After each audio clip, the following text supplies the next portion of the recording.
김준일 시사평론가, 김봉신 메타보이스 이사 두 분 나오셨습니다. 어서 오십시오. 안녕하세요. 네, 김봉신 이사님은 오랜만에 나오셨죠?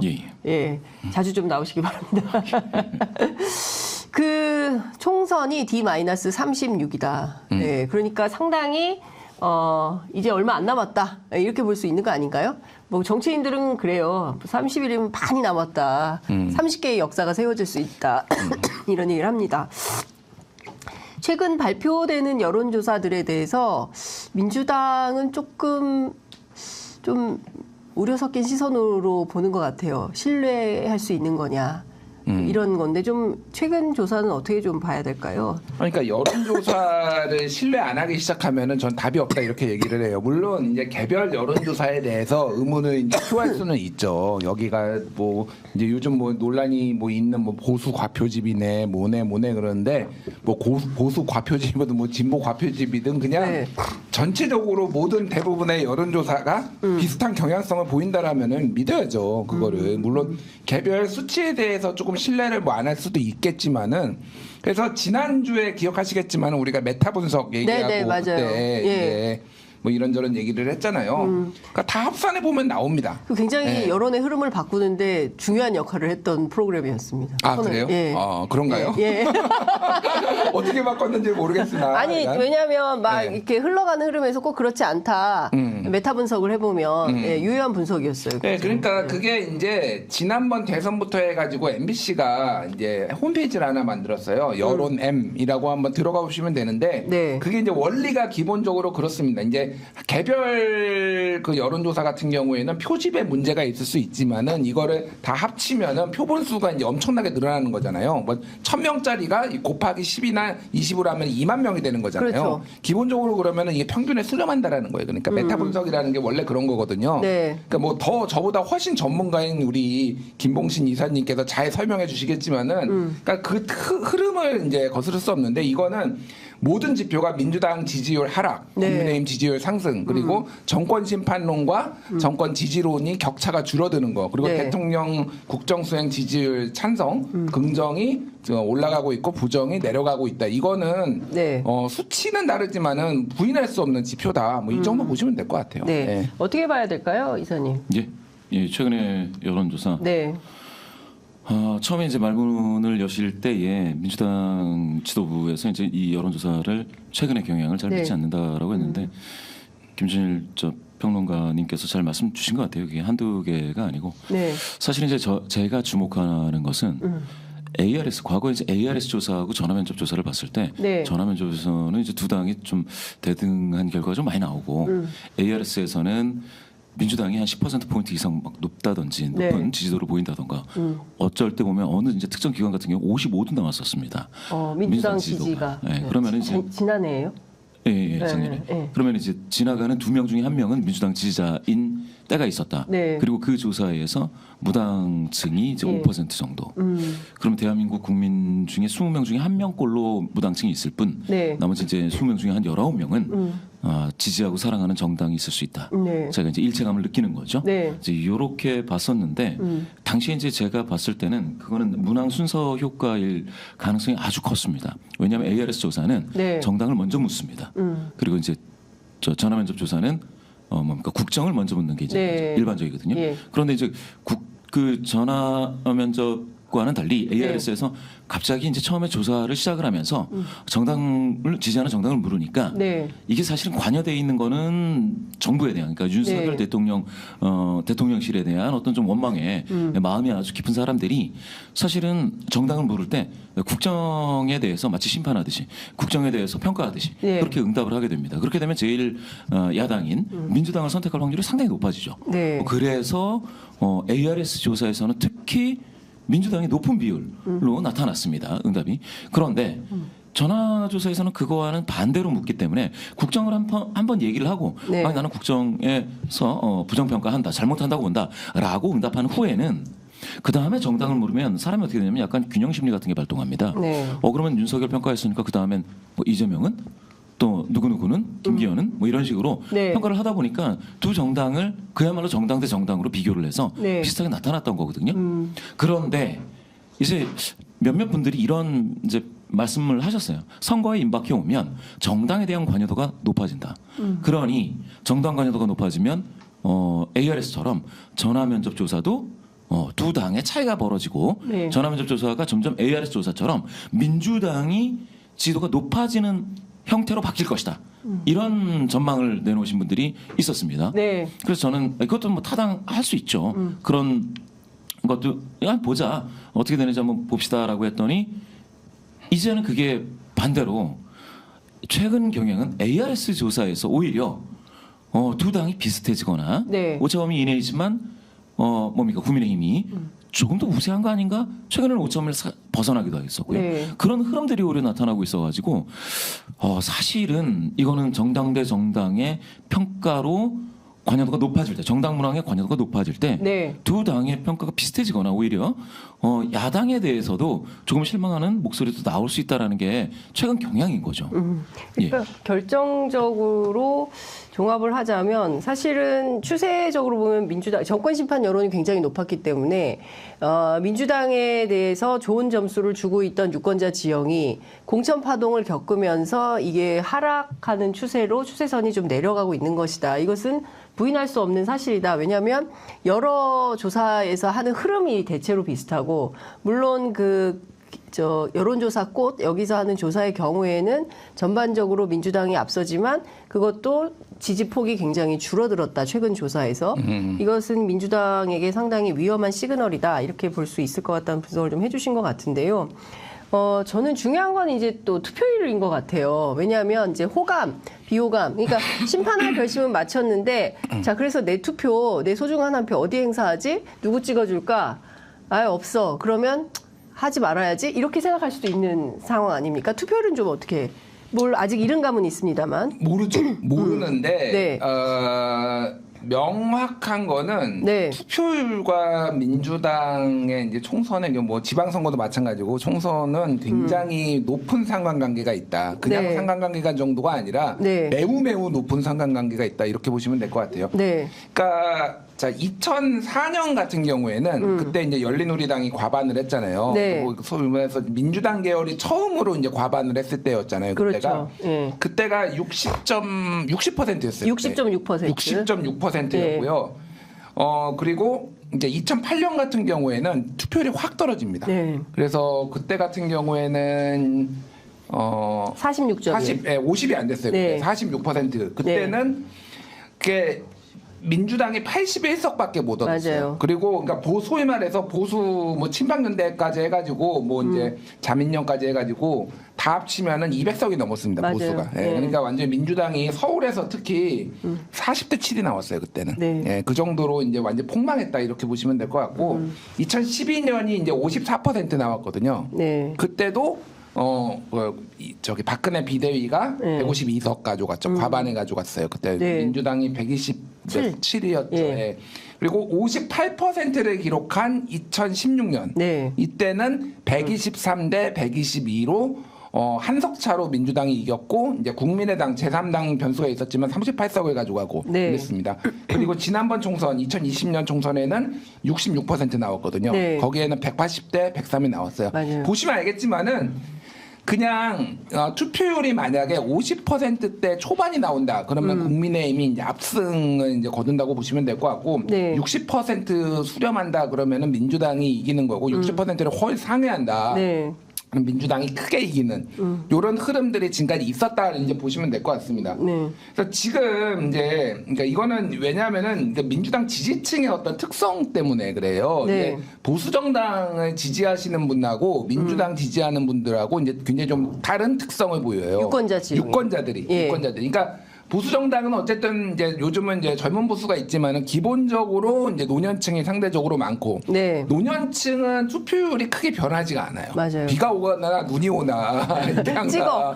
그러니까 그 무조건 의무감이 매우 네. 강하신 분이에요. 내가 나라를 구한다. 지금 네, 꼭 해야 된다. 좌파들을 막아서 그 공산화되는 거를 막아야 되겠다. 이런 신념이 굉장히 강하신 분들이기 때문에 네. 크게 투표율이 변하지 않는데 다만 보수가 너무 크게 분열이 됐을 때는 후보를 떨어뜨려 버리는. 예를 들면 친박하고 친이하고 막 싸울 때 네. 꼴 보기 싫으면은 친이게 되다 떨어뜨려 버리고 막 이런 게 있어요. 그렇죠. 이재호 떨어뜨려 버리고 막 이런 것들이 있어요. 어쨌든 무조건 투표를 하는데 네. 민주당 지지자들은 민주당 강성 지지자들과 열성 지지자와 온건 지지자가 확연히 달라요. 확연히 다릅니다. 그러니까 민주당 열성 지지자들도 비가 오나 눈이 오나 무조건 나가서 민주당을 찍는 분들이 있다라면은 민주당 온건 지지자들은 소위 말해서 투표를 회피하는 경향이 있습니다. 명분이 없으면은. 명분이 없으면 투표 내가 납득이 돼야 돼요. 그러니까 네. 여기에 특성이 상대적으로 고학력자들이 많고요. 네. 그리고 이제 어떤 가치, 명분 이런 거를 굉장히 중요시해요. 네. 그렇기 때문에 만약에 이제 정권을 심판해야 된다라는 게 대의 명분이 필요 조건으로만 있는 게 아니라 다른 조건들도 이게 충분히 이렇게 받쳐줘야지 된단 말이에요. 근데 네. 최근에 지금 그러니까 소위 말해서 윤석열이 너무 싫은데 네. 이재명도 꼴 보기 싫은 거야. 쉽게 얘기를 하면은. 그러면은 투표를 안 할 회피할 가능성이 상당히 높아지고 있다. 네. 제가 지난 토요일에 이제 등산을 갔어요. 네. 제 친구들과 함께 네, 대학 네. 동기들과 함께. 우리나라의 유권자를 이제 5년 단위로 보통 끊으면은 네. 가장 민주당 지지가 강한 게 70년대 초반생입니다. 70년부터 74년도까지 네, 네. 여기가 이제 가장 높아요. 네. 그 앞에 86세대보다 여기가 더 높아요. 그러니까 왜 그런지는 뭐 이제 노무현의 영향이다 뭐 여러 가지 분석이 있지만 어쨌든 현상적으로 그렇게 나타나는데 제 친구들이 어쨌든 뭐 이제 등산을 하면서 이런저런 얘기 예, 하잖아요. 예. 투표장에 가야 될지 고민이다. 이재명이 싫다. 이런 얘기를 하시는 분들이 꽤 있었어요, 사실. 네. 이게 이재명 약간 대표한 혐오 이런 게 있죠. 혐오라기보다는 지금 이 공천 과정에서 예. 왜 혼자 이렇게 다 하려고 하지? 아. 라는 그러니까 전통적인 민주당 지지자들이 이제 많죠. 그러니까 네, 상대적으로 예, 제가 예. 보기에는 7대 3에서 8대 2까지 되는 것 같아요. 제가 보기에 네, 예, 제 예. 또래들의 이제 그거를 보면 근데 상당히 지금 민주당에 대해서 비토 정서가 강해졌다. 이거는 좀 심각하게 볼 필요가 있어요. 투표율이 좀 많이 떨어질 것 같아요. 지금 이대로 만약 그대로 가면은 60%가 못 넘을 수도 있겠다. 제가 보기에는. 투표율이 네, 하락할 잘못하면은 모르겠어요. 그러니까 저는 60% 정도까지는 나올 거라고 생각을 하는데 네. 지금 흐름이 좋지 않다 일단. 네. 그러니까 오늘 아침 조간들 쭉 펼쳐보니까 왼쪽에는 저 김영주 국회 부의장이 빨간 잠바 입고 있는 입당식 하는 거. 어정쩡하게 서 네, 있는. 그 사진. 그다음 오른쪽에는 이재명 대표하고 곽상원 후보가 족발 드시는 장면. 그리고 그 왼쪽에 혹은 상단에는 이제 임종석 전 비서실장의 이제 탈당을 하지 않고 당에 잔류하기로 했다. 요 세 장면을 이제 정치뉴스에 주요하게 보도를 좀 하고 있습니다. 자, 김봉신 이사께서는 어떻게 보십니까? 투표율이요. 네. 60% 넘기 이 분위기가 계속 유지된다면 뭔가 좀 특별한 변수가 없는 한, 한 달 사이에 뭐 특별한 변화가 없다면 60% 넘기 어려울 것 같다 이런 말씀 주셨습니다. 뭐 정확한 말씀인 것 같은데 그게 이제 최근에 그 갤럽이 이제 양당 호감도 네. 사실은 거기는 이제 정의당까지 포함해서 3당에 대한 호감도를 묻는 게 있는데요. 네. 큰 선거를 앞두면 한 호감도가 40% 정도 되는 최소한 40%. 네. 그 당이 좀 이깁니다 선거를. 아 갤럽에서. 네, 갤럽 호감도에서. 그러니까 그게 뭐 한 달 전에 있는 건가요? 아니면 추세를 또 봐야 됩니까? 추세가 있습니다. 예, 예. 뭐 더불어민주당은 2018년인가요? 그때 예. 차트의 가장 왼쪽에 있는 예. 2018년 조사에서는 상당히 높았습니다. 그때. 60 막 이렇게 나왔던가요? 민주당에 대한 호감도가. 예. 당시에 이제 자유한국당인가요? 예. 되게 낮았죠. 예. 20%대. 예. 20%가 안 됐던 때도 있었나? 하여튼 이게 확 벌어져 있었는데 이제 많이 좁혀지더니 네. 최근에는 두 당이 동률입니다. 동률. 네. 예. 그래서 두 당 다 40%를 못 넘는 그런 상황이 됩니다. 예. 방금 말씀 주신 것처럼 예. 사실은 투표의 동기라는 게 이제 여러 가지가 있는데 네. 예, 그와 같이 뭐가 좀 일단 기본적으로 깔려 있는 게 있어야 되거든요. 좀 좋아야 느낌이 그렇죠. 좀 좋아야 되는 거예요. 정당에 호감. 대한 맞습니다. 그거는 이제 펀더멘털이라고 했을 때 기본적인 내가 저 당이 싫어서 응징하기 위해서 투표를 한다 하더라도 네. 투표할 정당에 대한 기본은 있어야 된다는 거죠.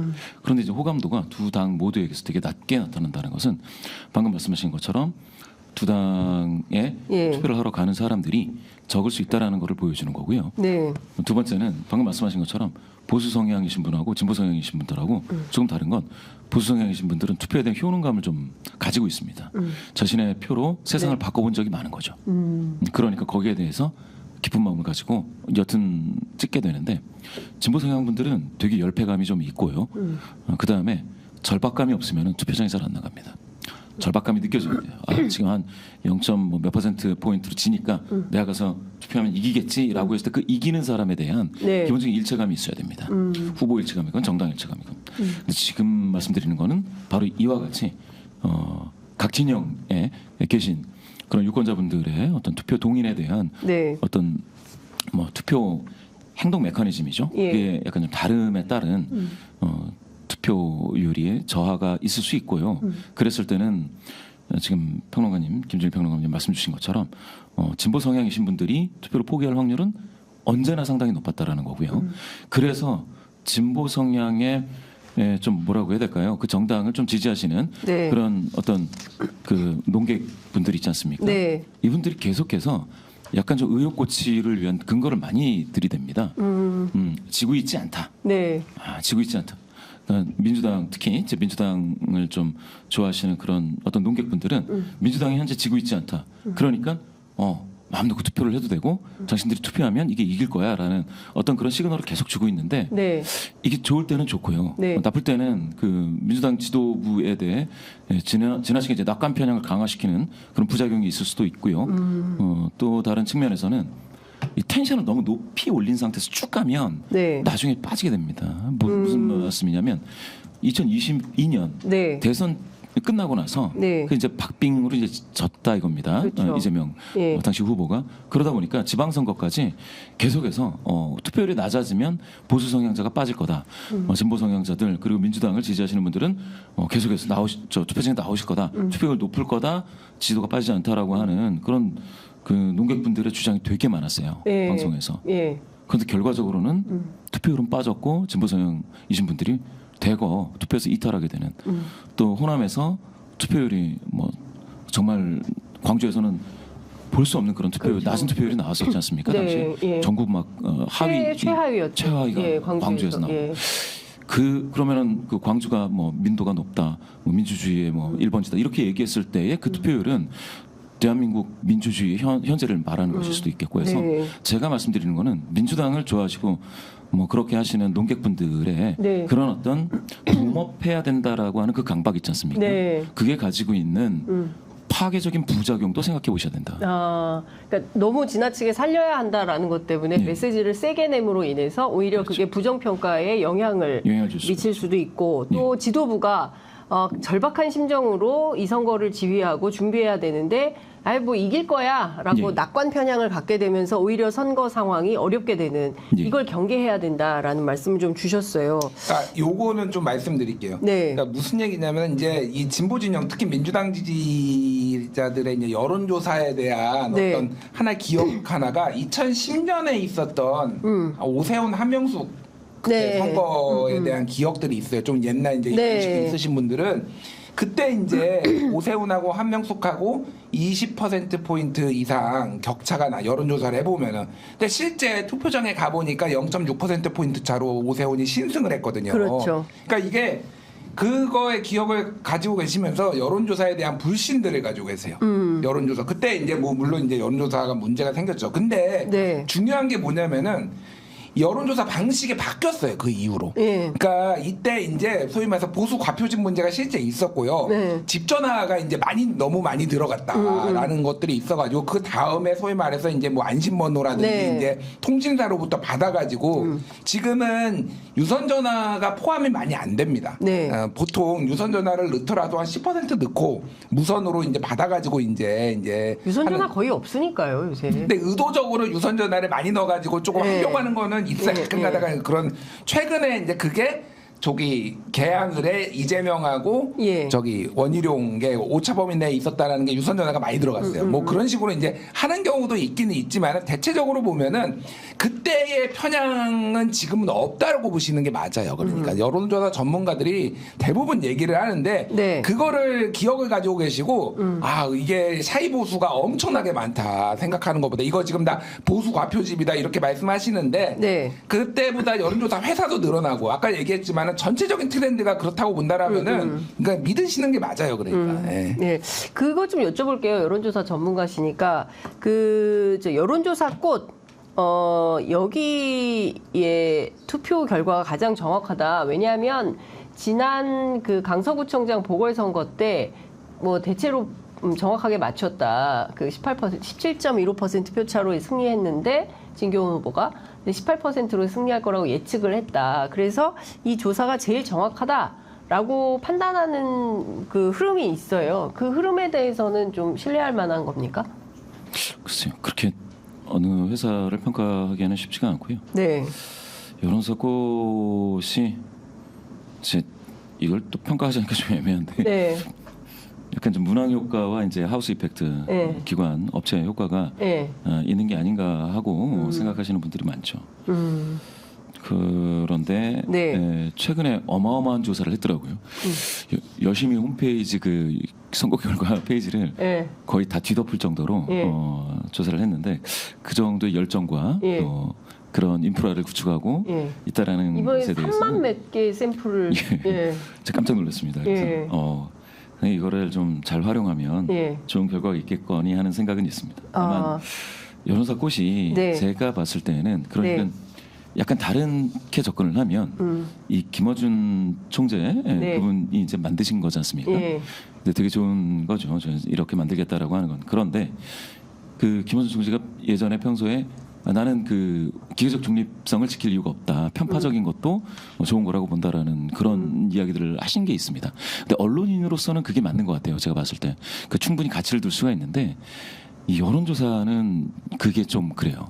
여론조사는 그 느낌은 약간 좀 탈색하시는 게 좋겠다. 네. 내지는 만드실 때에 네. 그냥 뭐 이거는 뭐 조합에 맡기겠다라거나 이렇게 했으면 더 좋았겠다. 왜냐하면은 그렇게 이제 사실은 언론인으로서 이게 너무 이쪽으로 치우쳐 있으니까 내가 이쪽으로 바로잡기 위해서 내가 편파적일 수 있다라고 하시는 거는 의미가 있는데 네.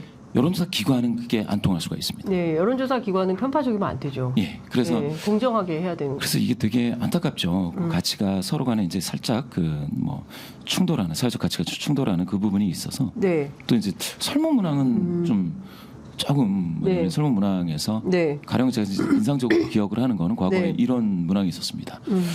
뭐 귀하께서는 윤석열 대통령이 힘이 세다고 생각하느냐, 김건희 여사가 힘이 세다고 생각하느냐. 이게 표현이 힘이 세다 이렇게. 문항이 그랬어요? 예, 문항이. 아, 그 두 사람 중에 누가 힘이 세냐. 근데 예. 여러 가지 힘이 세다는 건 이제 완력이 세다는 것일 수도 있겠고, 예. 아니면은 이제 헌법적인 권력을 갖지 않은 영부인이 사실은 그거를 이제 행사하고 있다고 보느냐 이런 의미일 수 있는데 그게 이제 정확한 그 설문이 되려면 그와 같이 응답하시는 분들도 이해가 쉽고 네. 분명하게 의미를 알아듣고 내 의견을 표현할 수 있게끔 구성이 되면 더 좋았는데 네. 아니 왜 이렇게 이제 문항이 이렇게 될까라는 생각을 해봤더니 유튜브에 이제 콘텐츠로 네. 나가는 일이 많았다라는 겁니다. 그런데 그것도 의미는 있죠. 유튜브 콘텐츠로 구성을 하는 거는. 그런데 좀 아쉬운 건 이 정도의 인프라와 이 정도의 네. 열정을 가지면 조금 더 그런 면에서 좀 이렇게 좀 다듬으면 더 좋았겠다 이런 아쉬움은 있습니다. 네. 제가 좀 그 여론조사 꽃하고요. 그다음에 KBS가 발표한 여론조사가 정반대의 흐름이 좀 나타나고 있어요. 그러니까 KBS 조사에 따르면 대체로 민주당이 열세로 보이고요. 여론조사 꽃 조사에 보면 대체로 또 민주당이 우세예요. 그러니까 이게 정반대의 조사가 상충되는 내용의 조사가 두 개가 이제 나와서 그러면 KBS하고 한국리서치 조사를 믿어야 되는 것이냐 아니면 여론조사 꽃의 여론조사를 믿어야 되는 것이냐. 요거는 설명이 좀 필요해요. 일단은 예. 저 여론조사 꽃에 대해서 좀 말씀을 드리면은 네. 그 강서구청장 보궐선거 이제 비슷하게 맞췄잖아요. 네. 제가 다른 얘기를 할게요. 네. 이준석 대표도 네. 18%포인트 차 난다고 얘기를 했어요. 그 제가 여의도 재건축 조합에 같이 유튜브 나왔는데 4개 했거든요. 맞아요. 저는 네. 한 14%인가 포인트 차로 민주당이 이길 것이다 얘기를 했고 이준석이 예. 18%포인트 차 얘기했고 예. 장성철이 뭐 약간 뭐 이렇게 예. 세 명이 달랐어요. 예. 근데 이준석이 제일 잘 맞췄습니다. 이준석이 제일 잘 맞췄으니까 계속 잘 맞추나요, 그러면? 자, 엄경영 시대 미래정신연구소장이 예. 지난번에 2020년에 총선에서 민주당 180석을 맞춰서 뭐 업무너가 됐어요. 근데 요즘 그런 얘기가 없다면서요. 그런 언론의 보도는 있지만 유시민 작가에 따르면 예, 뭐 확인이 안 그런 된다고. 뭐 최근에 그런 예. 얘기. 근데 약간 중요한 거 그렇게 뭐 맞췄다고 치고. 네. 근데 지금 엄경영이 얘기를 하는 게 예. 최근에 작년에는 예. 국민의힘이 170석 가져갈 거다 이렇게 얘기했어요. 그거를 좀 수정을 해가지고 이제 예. 과반 가까이 가져갈 것이다. 그러면 예. 엄경영이 2020년 총선 맞췄으니까 이번에 맞추는 게 맞나요? 예. 그러니까 맞출 수도 있죠. 그거가 이제 여론조사의 정확도를 어느 정도 보여줄 수는 있지만은 네. 지난번에 맞았으니까 계속 맞을 거다. 얘네가 제일 정확하다라고 보는 거는 저는 그거는 좀 근거가 없다. 네. 라고 말씀을 드리겠습니다. 그래서 저는 개인적으로는 어쨌든 한국갤럽을 가장 신뢰를 해요. 그거는 가장 오랫동안 조사를 하고 가장 안정적으로 조사를 하고 다른 거 예를 들면 역대 정권이나 이런 거하고 비교가 가능하고 예를 들면 그렇습니다. 그래서 정권 지지론과 정권 심판론이 2020년 4월 둘째 주에 네. 39대 49였어요. 네. 그래서 민주당 지지가 49, 네. 미래통합당이 39. 네. 그래가지고 결과는 180석이 이제 났단 말이에요. 네. 180석 대 103석. 그때는 이제 막 막판에 막 이슈가 있었으니까. 네. 지금 그런데 이제 이게 작년에는 한 15%포인트까지 그게 격차가 나다가 이게 줄어들고 있다. 이런 거를 좀 유심히 보면 될 것 같고 아까 전에 그 여론조사 보여주시면은 네. 이게 이제 여론조사 꽃이잖아요. 맞습니다. 그 그러니까 서울은 보수 정당이 서울에서 과반을 가져간 적이 역사상 딱 한 번밖에 없습니다. 2008년. 네. 2008년에 그때는 40대 7로 한나라당이 40, 통합민주당이 이제 7로 그때 네. 빼놓고는 2004년에는 민주당이 32석 가져가고요. 2004년 그 열린우리당 네. 돌풍 때는 2008년 때 이제 폭망했다가 2012년에도 16대 35로 민주당이 거의 더블 스코어로 이겼고요. 네. 계속 이겨서 12대 35, 2016년에도 12대 35, 지난 선거에는 8대 41. 네. 민주당이 서울에서 앞서는 거는 당연한 거예요.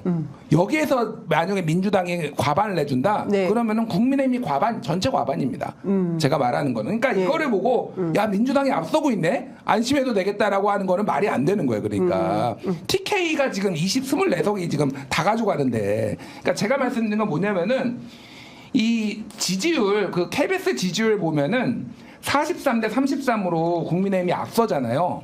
뭐 요 격차가 뭐 어떤 데는 있지만은 국민의힘이 서울에서 앞서는 건 대부분 맞아요. 네. 그런데 이제 이게 어떤 지역에 편중돼 있느냐가 중요한 겁니다. 무슨 얘기냐면 강남 3구에 네. 보수를 지지하는 분들이 많이 몰려 있어요. 그리고 나머지 강북 지역에는 상대적으로 격차가 많이 나지 않지만 민주당이 조금씩 앞서니까 이제 그 여론조사 꼭 보여주세요.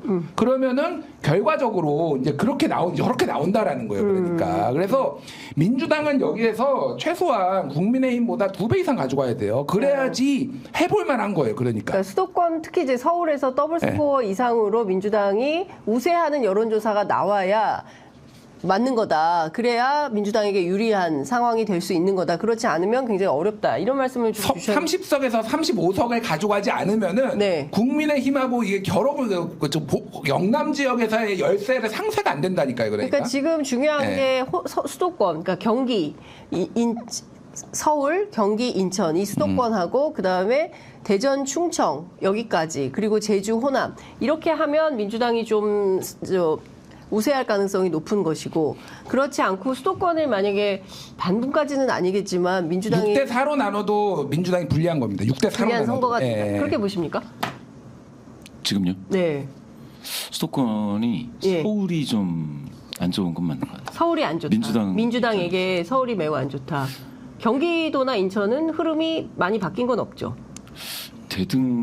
지금까지 이제 보면 네. 전체를 보면 대등하거나 네. 뭐 아주 미세하게 좀 그렇게까지 이제 열세는 아니다. 네. 열세는 아니다. 지지도로만 봐서는. 네. 그런데 서울에서 최근에 아까 우리 김준현 평론가님 말씀 주신 것처럼 서울이 흔들리는 거는 맞는 것 같습니다. 근데 이제 한 가지가 있거든요. 몇 가지가 있는데 서울이 왜 이렇게 흔들리는 거예요? 공천? 제가 봤을 때는 예. 글쎄 이제 일단 첫 번째 예. 서울이 흔들리는 징후가 네. 갤럽에서는 17% 포인트 격차로 이게 5점을 넘어섰거든요. 벌어졌습니다. 예. 물론 이제 여기에는 한 가지 더 보셔야 될 거는 예. 그 1000명 조사했을 때 서울이 이제 180명에서 200명 사이인데 네. 요렇게 조사하는 거하고 예. 서울에서 가령 서울에서만 3,000표본을 추출한다. 이렇게 하면 약간 달라져요. 그리고 이제 전화 면접 조사로 아주 많은 샘플을 잡으면 네. 약간 좀 뭐랄까 스무딩 된다고 해야 될까요? 격차가 좀 준다든가 이런 게 좀 있긴 있습니다. 네. 그런데 특히 ARS로 확 조사하면 네. 그러면 그 이제 고관 여자들만 싹 나오지 않습니까? 그렇게 됐을 땐 최근 이슈에 반응을 빨리 하는 사람들에 의해서 격차가 크게 벌어져 보일 수는 있습니다. 예. 그런데 지금 서울에서 이렇다라고 할 때 제가 이거 좀 이상하다라고 하는 거는 네. 전화조사에서도 예. 서울이 좀 이상하다 하나가 있습니다. 예. 그래서 아까 김준일 평론가님 말씀 주신 게 예. 상당히 공감 가는 부분이 있고요. 그리고 이제 방금 말씀한 것처럼 서울은 그러면 왜 흔들리고 있느냐라고 네. 했을 때 저는 이제 그 전에 말씀드릴게 지금 그러면 민주당 지지자 중에 누가 흔들리느냐거든요. 예. 어느 층이 흔들리느냐? 예. 예. 그런데 서울이 흔들릴 때 광주가 같이 흔들렸습니다. 아, 그러니까 호남이. 서울이 흔들릴 때 광주가 같이 흔들렸다. 광주 호남 이쪽이 예. 같이 흔들려서 14%포인트 빠졌는데 예. 그건 5.5이 이내긴 하거든요. 예. 근데 두 자릿수죠. 예. 예, 광주가 민주당에서만 14% 예. 포인트 그다음에 빠졌습니다. 이제 서울이 17 이렇게 서울은 빠졌다. 격차가 예. 국민의힘이 17도 앞섰는데 이게 아주 오랜만입니다. 예. 거의 뭐 10개월은 안 됐고 한 6개월 이상 예. 지난 일이고 예. 이렇게 서울에서 예. 국민의힘이 뭐 적은 표본이지만 5.5미를 넘어서 앞서기가 쉽지가 않거든요. 예. 근데 정말 오랜만에 있는 일이고요. 그래서 제가 생각할 때 왜 서울과 그러면 호남에서 이렇게 빠지는데 이걸 가지고 추측해 볼 수 있는 거 있잖아요. 추정해 볼 수 있는 게 또 하나의 근거. 이거는 아까 그 여론 M 말씀하셨지 않습니까? 네네네. MBC하고 서울대학교 저 국제정치센터에서 저 내신 그 머지해가지고 메타 분석하고 있는 그걸 보면 ARS에서 민주당 지지도가 더 급격히 빠집니다.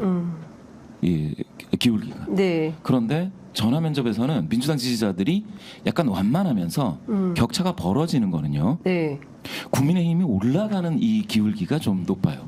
전화조사에서. 네. 그런데 ARS에서는 X자예요. 민주당 지지도도 내려가고. 이거 급격하다기보다는 아마 한 달 정도니까 예. 하여간에 이게 좀 이렇게 X자 형태로 보입니다. 그 얘기는 뭐냐? 예. 고관여자에서 빠진다.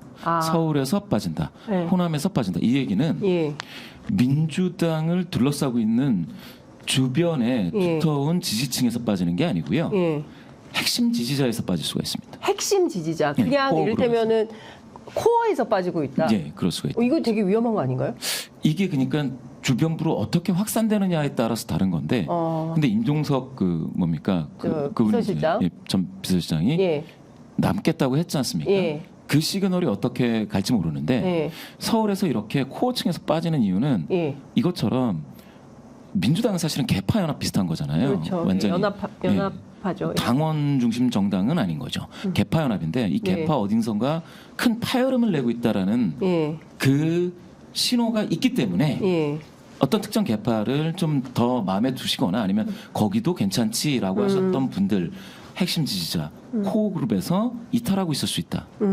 그렇게 따지면 서울이 많아요. 네. 아까 영등포도 있었고요. 네. 그다음에 중성동 있었죠. 갑도 있고. 중성동갑 있었고 아니 마포도 있었죠. 예.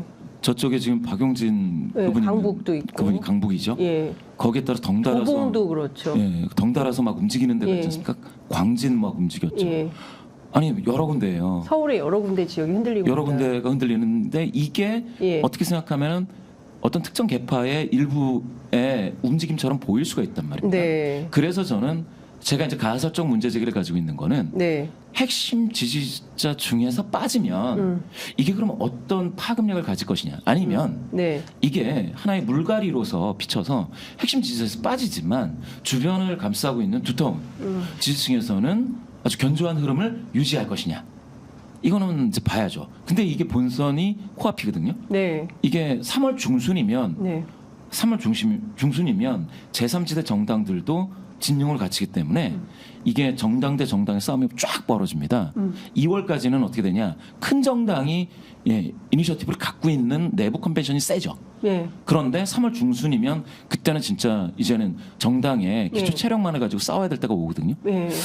저는 이제 봐야 된다는 거죠. 민주당이 그러면 코어에서 일부가 이탈하더라도 예. 든든하게 갈 수 있는 그런 주변부를 지금까지 확보해 놨느냐 아니면 개파 연합의 성격에서 개파가 뜯어져 나가니까 예. 여기서 뭉텅 빠져나갈 수 있는 흐름도 보일 것이냐. 그러면 여기서 뭉텅 빠져나가는 흐름이 어디로 갈까요? 투표를 저는 안 아까 해버릴까요? 말씀 아니면 주신 것처럼 국민의힘으로 갈까요? 어떻게 갈까요? 국민의힘은 안 가죠. 국민의힘은 안 국민의힘으로는 가고. 가기 힘들고 예. 조국신당이나 예. 아니면은 일부는 녹정당, 예. 아니면은 일부는 새로운 미래 예. 이렇게 빠지거나 아니면 아예 스윙 이탈해 버립니다. 스윙 아까 이탈한다. 말씀하신 것처럼 예. 투표장에 안 가는 걸로써 예. 정치적인 의사를 표현하는 거죠. 자, 그러면은 이게 일단 첫 번째, 그러니까 모든 지역에서 일단은 이번에는 또 막 여러 정당들이 막 나왔잖아요. 뭐 개혁신당 생겼죠. 그 다음에 새로운 미래 생겼죠. 조국신당 생겼죠. 그리고 녹색정의당 그대로 있죠. 또 민주당 비례연합당 있죠. 또 국민의힘 비례연합당 있죠. 뭐 비례는 뭐 차치한다 하더라도 이 나머지 정당들이 표가 분산될 가능성이 있어요. 자, 그러면 최종적으로 어부지리로 어떤 정당이 이득을 얻게 될까요? 그러니까 어부질이라기보다는 네. 일단 지역구 같은 경우에는 결과적으로 될 만한 후보한테 이제 찍어주는 경향성이 있기 때문에 특히 이제 선거 막판이 되면은 양당으로 수렴을 해요. 그러니까 제3지대가 아주 세게 이를테면은 덩어리가 져가지고 그게 이제 2016년에 이제 국민의당이 38석 했을 때 지역구에서만 25석 했거든요. 네. 그러니까 그런 게 아니라면은 기본적으로 양당에 수렴을 할 겁니다. 그러니까 예를 들면은 내가 지역구는 민주당 후보를 찍지만은 비례는 조국 혁신당을 찍겠다. 네. 뭐 이런 분들이 있는 거죠. 그러니까 그게 뭐 지민 비조라고 이제 예. 신장식 변호사가 말을 만들었어요. 뭐 그런 식의. 식으로 예. 이제 그런 식으로 그게 이제 이를테면은 민주당의 분열을 우려하시는 분들이 있기 때문에 네. 표 분열을 우려하는 분이 있기 때문에 새로운 미래가 지지율이 안 나오고 조국 혁신당이 많이 나오는 이유 중에 하나예요. 무슨 얘기냐면 조국 혁신당은 네. 지역구를 안 내잖아요. 그렇죠. 그리고 민주당 비판은 안 합니다. 네. 예, 이재명 대표 비판도 안 해요. 하지만은 우리를 찍어줘. 우리가 더 센 검찰 개혁하고 윤석열 정권 종식시키게 강경한 목소리를 내고 메시지가 그거거든요. 그렇죠. 그러니까 한마디로 비례만 흡수하겠다는 거고 새로운 미래 같은 경우에는 지역구 후보도 지금 내려고 하고 뭐 그러다 보니까 민주당의 표 분열이 우려가 되니까 상대적으로 지금 이렇게 어려운 이제 흐름이 있다. 여기가 강하게 덩어리가 지지 않는 이상 좀 어렵게 이제 네. 가면 된다. 이렇게 보시면 지금 될것 저기 같아요. 나온 예, 저 예. 그림은 오늘 발표된 미디어 토마토 여론조사 결과인데요. 그래서 어느 비례를 지지하시겠습니까? 라고 물었을 때 국민의힘의 그 위성정당인 국민의 미래가 39.4 예. 그리고 민주당의 준위성정당인 비례연합정당이 25.1 말씀하신 조국신당이 21% 그리고 개혁신당 5.3 녹색정의당 2.1 잘 모르겠다 1.3 이렇게 나왔습니다. 이거는 좀 설명을 드리면은 네. 이게 어떤 수치랑 비슷한지 아세요? 2016년에 네. 정당 지지율하고 비슷해요. 그때 새누리당이 38% 나왔고요. 네. 그리고 국민의당이 26% 나오고 민주당이 25% 나왔어요. 네. 그리고 이제 정의당이 저거보다는 좀 더 나오고 그랬는데 그러니까 이게 지금 민주당의 비례연합정당이든 뭐든 민주당에서 이탈하는 분들이 많은 건데 조국 신당은 21% 나왔잖아요. 지금 예전에 이준석 신당이 21%까지 나왔어요. 그러니까 창당하기 전에. 네, 창당 그러니까 전에. 창당 직전에. 그러니까 직전 아니고 좀 한 2달 전에. 그러니까 제가 말씀드린 거는 지금 저거를 그대로 믿으시면 안 되는 게 실제 그리고 투표용지에는 지역구의 후보가 나오지 않으면은 네. 상대적으로 굉장히 떨어집니다. 그 정당을 이게 찍는 게 그건 의도를 해야 되는 거예요. 그러니까 네. 사람이 생각보다 이게 우리 동네에 누가 후보인지 모르시는 분들도 있어요. 내가 습관적으로 이렇게 찍는 분들이 있거든요. 네, 사실은. 예. 그렇기 때문에 조국 신당이 저 정도 퍼센테이지는 사실 불가능하다고 보면 되고 저거는 정치 고관여층의 초기에 이렇게 이제 저렇게 나왔다라고 보면 될 것 같은데 국민의 미래 같은 경우에는 저는 저 정도까지도 나올 수 있다고 봐요. 왜냐하면은 아까 2016년에 38% 나왔어요. 네. 새누리당이. 다만 그때 졌습니다. 한석 차이로.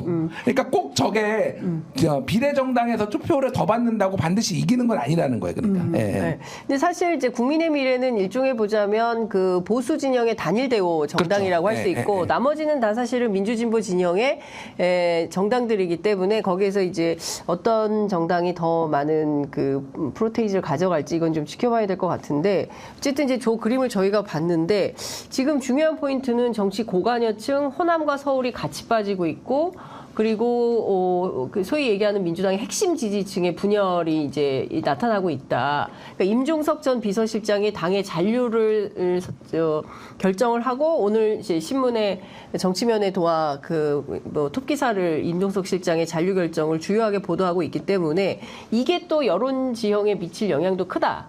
그러니까 떠나갔던 코아가 다시 돌아오게 되는 복원하는 변수가 될 수 있을까요?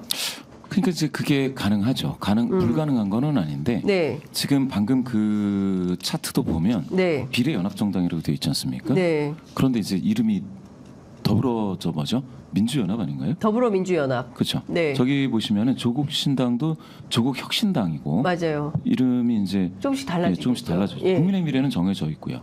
개혁신당과 녹색정의당도 정해져 있는데 저 효과도 일부 있을 수가 있고요.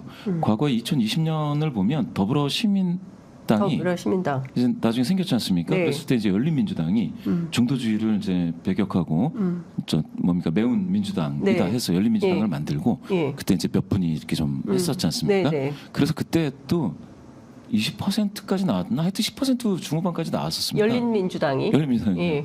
정당 지도 말고 투표 비례 예. 투표에서요. 예. 상당히 그때 예. 동일한 ARS에서 아, 그때 전화 면접 갤럽 전화 면접에서도 두 자릿수가 나왔었습니다. 열린민주당. 열린민주당. 예. 그런데 뭐 아까 김진표 평론가님 말씀처럼 예. 뚜껑을 열었더니 5%대 득표를 했어요. 5.4%죠. 예. 예. 그러면서 이제 세석을 얻게 됐는데 예. 처음에 열린민주당이 사실은 플랫폼 정당으로서 기능을 하겠다. 그래서 열 몇 석까지 얻을 수 있다. 이렇게 이야기를 막 했었는데 네. 그게 많이 이제 결국 열어보니까 좀 이렇게 축소됐죠. 그 이유 중에 하나는 더불어민주당이 네. 더불어시민당과 열린민주당을 두고 열린민주당은 우리는 자매정당이다. 나중에 이제 그렇게 했어. 우리가 좀 플랫폼 정당이다라고 못하니까 네. 더불어시민당과 자매정당이다. 예. 그랬더니 더불어민주당이 네. 그런 자식 둔 적 없다라는 발언이 이게 이제 공식 발언은 아니고 예. 어떤 제가 알기로는 그 핵심 예. 관계자께서 방송 나가셔서 하신 말씀 중에 네. 그런 자식 둔 적 없다 이런 예. 말씀이 나왔었습니다. 예. 그래서 이제 제가 드리는 말씀은 이게 캠페인을 하면서 계속 달라진다라는 것이죠. 그래서 조국 혁신당이 지금 저와 같이 ARS에서 나오는 거 있지 않습니까? 네. 이상하지 않을 수 있습니다. 아까 김진평 평론가님 말씀 주신 것처럼 이거는 얼마든지 바뀔 수가 있죠. 또는 2016년에 국민의당은 네. 한 자릿수 8%였다가 올라가고 해서요. 네. 나중에는 거의 당시에 민주당하고 어깨를 나란히 하는 수준까지 올라가서 네. 그때 비례해서 13석인가? 13석. 예, 꽤 많이 얻었었습니다. 그러니까 조국 혁신당도 그렇게 올라갈지 네. 아니면은 열린민주당처럼 좀 이렇게 축소가 될지 이거는 가봐야 아는 것이고요. 네. 그거는 뭐 여러 가지 조건이 있는데 그것까지 다 말씀드리긴 좀 그렇지만 네. 여튼간에 가능성은 양쪽으로 다 가지고 있다. 이렇게 볼 네. 수 있겠습니다. 제가 이것 좀 여쭤볼게요. 어제부터 이제 이재명 대표가 서울 종로를 시작으로 해서 오늘 뭐 영등포, 그러니까 제가 보기에는 매일 오후 2시 그는 어딘가에 선거 지원 유세를 할 것 같다라는 생각이 좀 드는데 본격적인 선거 운동 체제로 민주당은 전환을 하려고 하는 것 같습니다. 이제 선대위도 출범시키고 할 것 같은데. 앞서 말씀해주신 여론 M, 그러니까 MBC하고 서울대 국제정치데이터센터 요 팀이 함께하는 여론조사 내용을 쭉 보면 뭐 여러 회사들이 포함됐는데 전반적으로 정부 견제론이 상당히 우세합니다. 정부 지원론보다는. 그런데 이제 최근에 이제 KSOI 요 조사에서만 조금 이게 뒤바뀌는 측면이 있는데 전반적으로 정부 견제론이 우세하다. 그러면 이른바 이제 정부 심판론이 이를테면은 4월 10일 총선까지 계속 이어지면서 이 정세를 유지할 것이냐, 이 흐름을 아니면 이게 다시 정부 지원론으로 뒤바뀔 것이냐. 제가 또 궁금한 건 이런 거예요. 정부에 대한 비판 심리는 높아요. 그런데 정당 지지도는 또 국민의힘이 우세해서 국민의힘이 다수당을 차지하게 된다. 그럼 이 이율배반적인 상황을 우리가 어떻게 이해를 해야 되는 것이냐. 이것도 사실은 인식이 참 괴리되는 상황이 되는 거거든요. 김봉신 이사님은 어떻게 분석하세요? 이 데이터를 네. 보면서 그런 생각을 해보실 수가 있는데요. 견제가 도대체 뭐냐? 응답자 입장에서 견제를 뭐라고 생각하고 응답하느냐? 네. 이게 이제 사실은 여기 정부 지원이냐 견제냐 이렇게 되어 있지만 이 중에서는 그 누가 더 많이 당선되어야 되느냐 이렇게 묻기도 하고요. 네. 견제라는 말을 쓰기도 하고 심판이라는 말을 쓰기도 합니다. 네. 여튼간에 정부에 대해서 심판해야 된다, 견제해야 된다, 내지는 야당이 더 많이 당선돼야 된다 이런 내용들이 있기 때문에 이쪽이 이제 더 이제 숫자가 더 네. 수치가 더 많다 이렇게 높은 비율로 나타난다 이렇게 말씀 주신 건데요. 네. 맞는 말씀인 것 같고요. 맞는 말씀인데 한 가지 생각해야 될 게 있습니다. 저는 이 순간에 보수 성향이신 분들이 한동훈 비대위원장 체제에 국민의힘으로 확 몰릴 때가 있었습니다. 그때 느낌이 이럴 때가 있었거든요. 네. 그게 언제냐면요. 제가 느끼기로는 윤석열 대통령이 그 유럽 어디죠? 뭐 네덜란드인가? 네. 거기 가기로 했다가 안 간 때가 있습니다. 며칠 앞에 취소할 때가 있었습니다. 독일? 독일. 아, 나흘 전에 독일 순방 올해 취소했죠. 그렇죠. 예, 예. 바로 네, 최근, 직전에. 예, 최근에. 그때가 저는 분기점이라고 봅니다. 즉 정부를 견제하는 역할을 한동훈 위원장도 할 수 있다.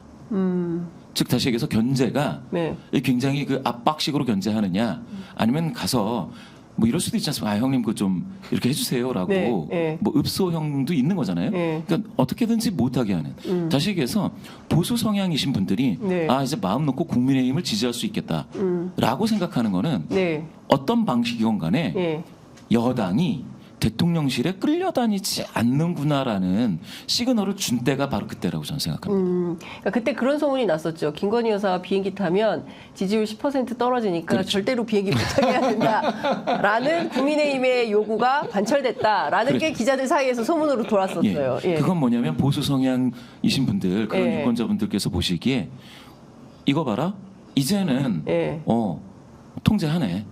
예. 말을 좀 할 수 있네 하는 당대표 비대위원장이지만 그런 사람이 있네. 그러면 저기에 밀어주자라는 그게 있습니다. 그게 어떻게 반영되냐면 최근에 갤럽에서 국민의힘 지도가 괜찮지 않습니까? 근데 중도에서는 좋지가 않습니다.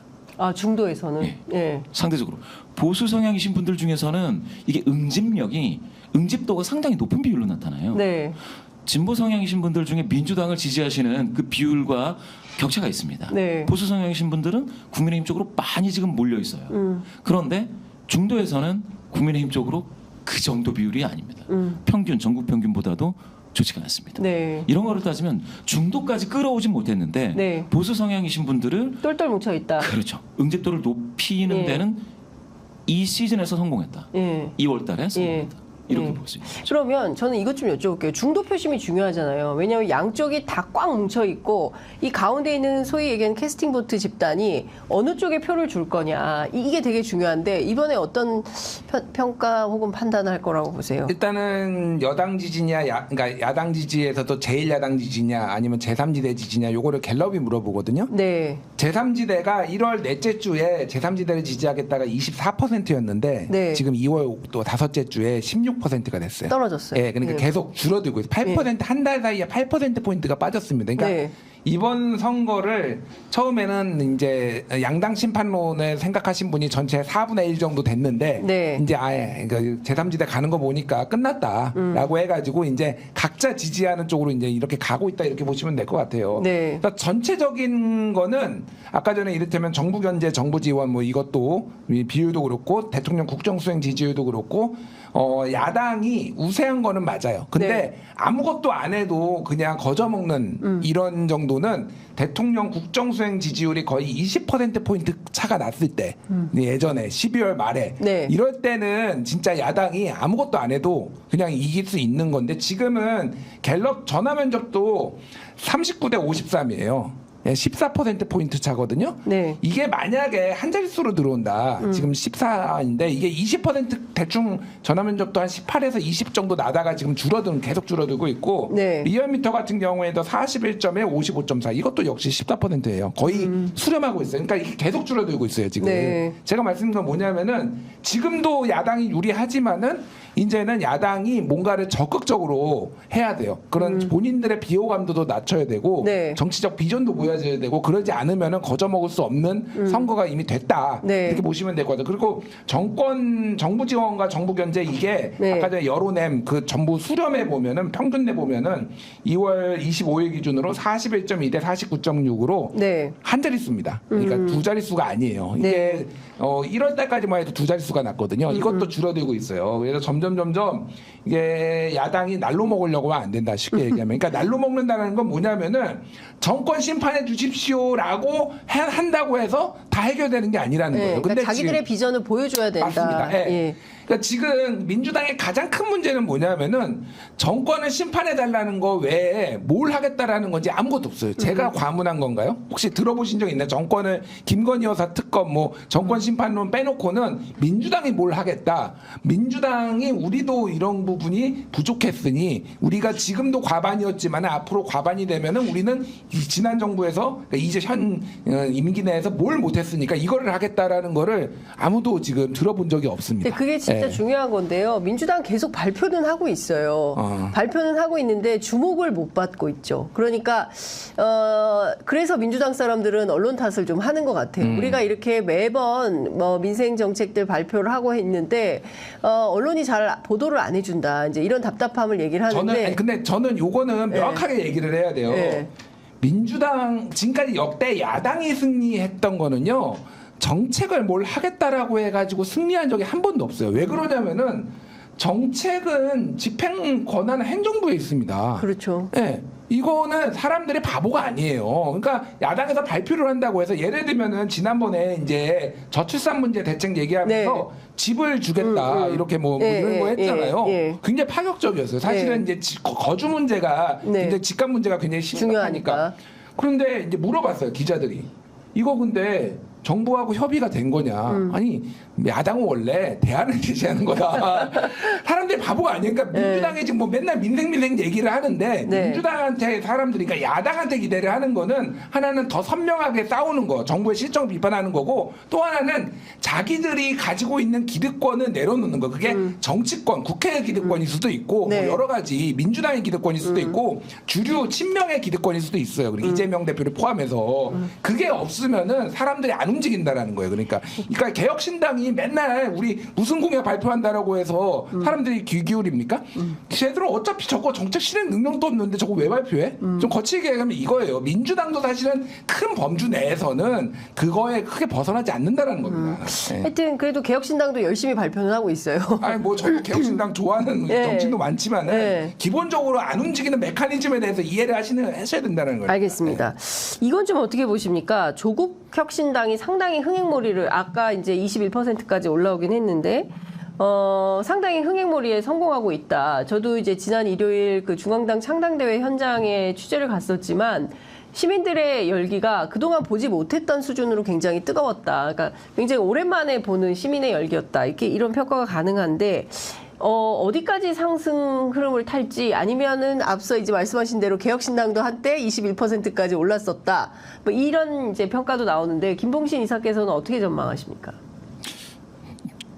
조국 혁신당이요. 네. 아까 말씀드렸다시피 이게 축소될 수도 있고 확 뜰 수도 있는데요. 네. 그 조건 중에 하나는 지금 저는 사실은 아주 비슷한 생각을 우리 평론가님하고 했는데 어떤 가치를 제시하느냐의 부분이죠. 가치를 제시하고 시대 정신에 맞는 무엇인가가 나와줘야 됩니다. 그게 바로 이제 사람으로 대표된다고 하면 차기 권력, 그러니까 미래 권력을 뭐 이렇게 받을 수 있는 그런 사람이 있어야 되는 그게 있어요. 예전에 이제 2016년 국민의당이 딱 그랬거든요. 네. 새로운 정당을 만들었는데 대통령 후보가 있는 거고, 예, 그랬습니다. 그런데 지금은 제3지대 정당들이 네. 미래 권력이다라고 이렇게 스포트라이트를 받을 만한 인물이 사실은 없다는 게 가장 큰 문제인데 그게 없으면 사실은 뭐 이념적 지향이나 가치 지향이나 이런 게 분명해서 네.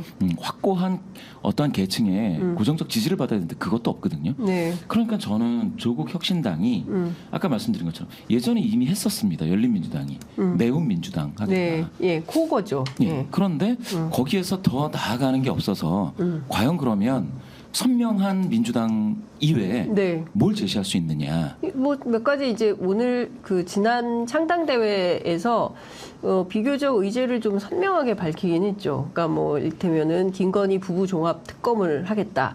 뭐 그리고 여러 가지 뭐 이제 검찰 개혁 이슈들 뭐 등등. 그러니까 비전에 대해서는 발표를 했는데 사실은 이제 창당한 정당이기 때문에 그렇죠. 특별하게 뭐 할 그렇게 수는 없겠죠. 그 말씀대로라면 네. 조국혁신당이 조금 더 뭐 뭔가를 좀 더 만들어야 될 거다. 더 왜냐하면 만들어야 된다. 검찰 개혁이 너무 오래됐어요. 네. 검찰 그 개혁 피로도가 상당히 큽니다. 이 사회에. 네. 제가 봤을 때는 그래서 검찰 개혁 이 정권을 잡고 네. 의회, 그러니까 국회 다수당이 됐는데도 네. 검찰 개혁을 완수하지 못했다고 한다면 조국 혁신당이 네. 몇몇이 모여서 노력한다고 그러면 할 수 있는 얘기를 하는 건가? 예. 현실 가능성이 있는 그런 것인지도 좀 이제 파악을 해서 네. 너무 이제 사실 만약에 진짜 검찰 개혁이 대한민국을 위해서 중요한 일이라고 한다 하더라도 네. 뭔가 다른 목소리가 좀 필요하다라는 거죠. 알겠습니다. 지금 국민의힘 속보가 좀 들어와 있는데요. 현역 의원 2명이 컷오프 됐습니다. 서초울의 박성중 의원 그리고 부산 서구 동구의 안병길 의원 2사람이 컷오프가 되고요. 서초울에는 신동욱 후보가 단수 공천이 됐는데 이분이 이제 TV조선 앵커 출신이죠. 그다음에 강서을에는 박민식 전 장관 그리고 영등포 갑에는 예상대로 민주당 출신의 국회 부의장이죠. 김영주 후보가 단수 공천이 됐습니다. 다시 한번 말씀 좀 드리겠습니다. 지금 현역 의원 2명이 컷오프 됐습니다. 서초울의 박성중, 부산 서구 동구의 안병길 2사람이 컷오프 됐고요. 새로 공천을 받은 사람은 서초울의 신동욱, 그다음에 강서울의 박민식, 영등포갑 김영주. 뭐 어떻게 보십니까? 이렇게 경쟁력이 있는 후보들로 대진표가 짜였다고 볼 수 있을까요? 뭐 신동욱 후보는 원래 이제 그때 갈 때부터 네. 공천 신청할 때부터 신동욱 주겠네 뭐 이런 게 있었고 박성중 의원님 열심히 네. 언론 두드러 팼는데 좌파 언론도 두드러 잡겠다고 근데 결국은 팽당하셨네요. 예, 뭐 사실 큰 의미가 있는 그건 아닌 것 같아요. 제가 보니까 김준일 평론가도 저도 참 박성준 의원에 따라서 국회 상임위장에 이름이 많이 거명이 됐던 사석에서 파란색으로. 그게 아니라 박성중 의원이 사석에서는 굉장히 멀쩡하대요. 아유, 그러니까, 진짜 사람 예. 되게 젠틀하고 좋아요. 근데 네. 전화도 잘 받으시고 약간 뭐라고 해야 돼? 요 이슈만 나오면은 눈이 헷가닥 돌아가시는 분이라서 너무 괴롭혀요, 진짜. 예, 너무 괴롭혔는데 결국에는 컷오프 됐다. 예, 굉장히 열심히 하셨는데 컷오프 됐다. 자, 제가 이거 시간이 얼마 안 남아서 이것 좀 여쭤보겠습니다. 화성을에 출사표를 던진 이준석 대표. 어떻게 될까요? 사실 지금 보면 개혁신당은 양향자 원내대표, 이원욱 의원, 그리고 3인 어떤 그 공동 전선, 반도체 벨트, 뭐 이렇게 얘기를 하고 있는데, 이 선택은 좀 어떻게 평가를 해야 될 것 같으세요? 김봉심 이사님. 선택이요. 그쵸? 네. 출마를 당선 하겠다라고 하는 가능성 뭐 이런 걸까요? 당선 가능성은 사실은 따져봤을 것 같고요. 가장 네. 뭐라고 해야 되나 뭐 괜찮다 생각하니까 갔을 거다. 현실적인 선택을 했을 거다라는 생각이 들고요. 네. 그런데 이제 그렇게 됐을 때 개혁신당이 이 지역구에서 되느냐 마느냐를 떠나서 그러면은 이거는 이제 영남 쪽이 네. 재미가 없다라는 거를 이제 반증하는 거기 때문에 아니 실제로 갤럽 여론조사에서 TK 대구 경북 지역에서 개혁신당 지지율이 0이 나왔다는 거잖아요. 저 굉장히 충격적인 조사 아닙니까? 왜냐하면 그동안 이준석 대표가 대구에 공을 많이 들였고 이제 비만 고양이 반개혁적인 인사를 잡겠다라고 했는데 0%예요. 요거는 이유가 있는데, 네. 그러니까 이준석 대표가 소위 네. 말해서 이제 조금 억울하게 쫓겨나고 이런 서사가 있잖아요. 네. 그거 자체가 양당의 결집으로 인해서 다 희석됐어요. 그러니까 그리고 이준석 대표가 탈당을 함으로 인해서 그게 안에 있었으면은 우리 자식, 내 새끼 뭐 이런 거잖아요. 네. 근데 이제 탈당을 함으로써 이제 배신자가 됐다 쉽게 얘기를 하면은. 그러니까 이준석도 배신자가 됐다. 이준석도 배신자가 된 거죠. 그러니까 네. 예, 이제 뭐 예. 이런 히스토리가 전혀 이제 먹히지 않는 그런 거라서 이제 뭐 김종인 비대위원장이 대구 가라고 했지만 대구 가는 거는 그냥 죽는 길이다. 지금 당장의 목표를 봤을 때는 뭐 이를테면 대구에 계속 도전하는 게 뭔가 이제 서사를 만드는 데는 도움이 될 수 있지만은 네. 그냥 그나마 가능성이 높은 게 비례로 나가는 거 아니면은 화성을인데 이제 화성을의 가장 문제점은 여기에 네. 민주당 지지자들이 정말 많아요. 여기 이원호 의원이 예전에 지역구였죠. 지역구였는데 네. 65% 거의 그 정도 받았거든요. 네. 특히 이제 친문들이 많습니다 여기 친문 성향의. 네. 네, 그래서 이제 이준석이 사실 여성 지지자가 별로 없거든요 생각보다. 남성 지지자 2030 남성인데 네. 선거운동하러 다니면은 여기 아파트에 주로 30대 40대 아주머니들을 이제 뭘로 공략을 할 것이냐. 네. 근데 이게 관건이 된 것 같아요. 네. 다만 후보들이 뭐 아직은 확정은 안 됐지만은 해볼 만한 그나마 다른 데보다. 지금 국민의힘은 후보가 결정이 안 됐고 없어요. 네. 민주당은 공영훈 현대차 사장이 지금 그 전략공천을 받아서 가 있는 상태다. 오늘 참 내가 아침에 이준석 만났는데 네, 그 뭐예요? 얘기했어요. 지지율을 10%포인트 확 올릴 수 있다. 어떻게? 민주당 지지 여성하고 빨리 결혼을 발표해라. 그러면 바로 오를 수 있다. 빨리 여자를 찾아봐. 얼마 안 남았어. 뭐 얘기했네. 야, 제가 김현 전 의원이 예, 호남 출신의 남성 찾는다는 얘기를 들었는데 또 이게 새로운 또 전략적 태도네요. 김봉식 이사님 어떻게 보세요? 그 화성시가 30 이제 이 연령 평균이 이제 30대다. 34세. 네. 34세다 이 얘기가 있지 않습니까? 네.